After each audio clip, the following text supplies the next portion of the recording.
এই মুহূর্তে যাচ্ছি মোহাম্মদপুরের ৭ মসজিদ হাউজিং এলাকায় খাল পুনর্খনন কার্যক্রম পরিচালনা করছে ঢাকা উত্তর সিটি কর্পোরেশন। সেখানে আছেন আমাদের স্টাফ করেসপন্ডেন্ট জুনায়েদ আল হাবিব। সরাসরি যাচ্ছি তার কাছে। জুনায়েদ, খাল পুনর্খনন কার্যক্রম কত দূর এগোলো আর খালটি কাদের দখলে ছিল, সিটি কর্পোরেশন কি বলছে?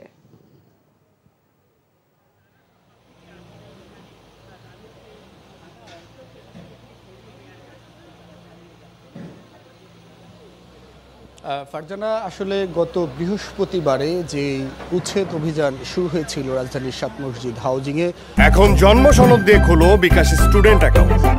নিজের বিকাশ নিজে কর।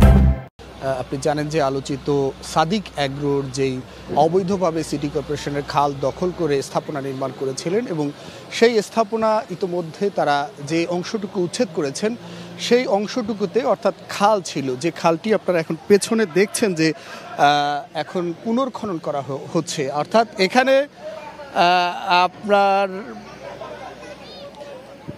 এখানে হচ্ছে এই খালের অংশে অর্থাৎ সিটি কর্পোরেশনের যে বুলডোজার গাড়ি রয়েছে সেই বুলডোজার দিয়ে কিন্তু খালটি পুনর্খনন করা হচ্ছে।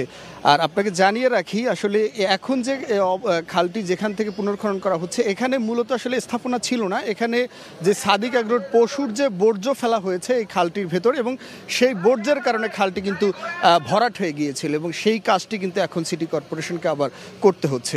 আর আমি যেইখানে দাঁড়িয়ে এখন আপনার সাথে কথা বলছি, যেই স্থানটি যে উঁচু জমিতে, এই উঁচু জমিতেও কিন্তু খাল ছিল এবং এই খালটি দখল করে সাদিক অ্যাগ্রো যে তাদের পশুপালনের জন্য খামারটি স্থাপন করেছিলেন সেই খামার কিন্তু এখানে তারা তৈরি করেছিলেন।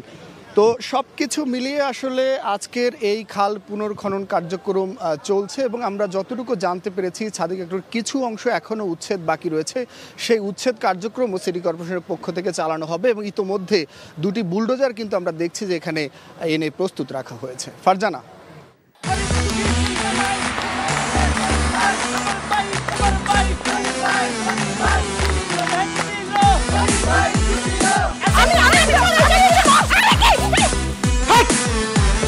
কি ধরনের আকাম করেছে জানো? সারা বিয়ে করলো দুখান, কিন্তু ফেসবুকে রিপোর্ট করেছে একখান।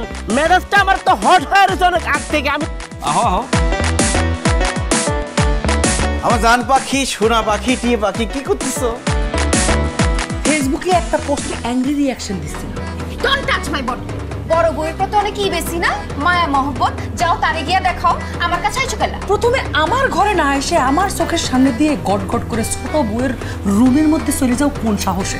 আমি ভাবছিলাম তুমি বড় বউ বড় বইনের মতো থাকবা, কিন্তু তুমি বাইরে হইছো আস্তে একটা ডাইনি বুড়ি। আমি সাক্ষাৎ ডাইনি আর তুমি সোনার ময়না পাখি। এই চুপ করো। ওরে খোদা, কান্না কাসুল।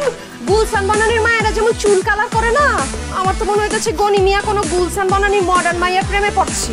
আমি জীবনে বিয়ে যদি করি একখান করবো, দুইখান করবো না।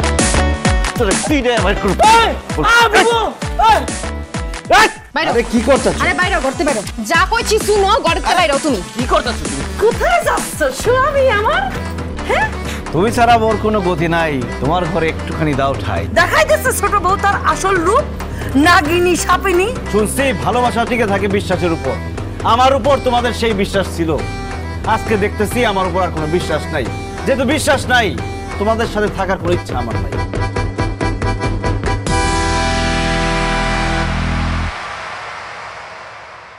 এখন জন্ম সনদ দিয়ে খোলো বিকাশ স্টুডেন্ট অ্যাকাউন্ট। নিজের বিকাশ নিজে কর।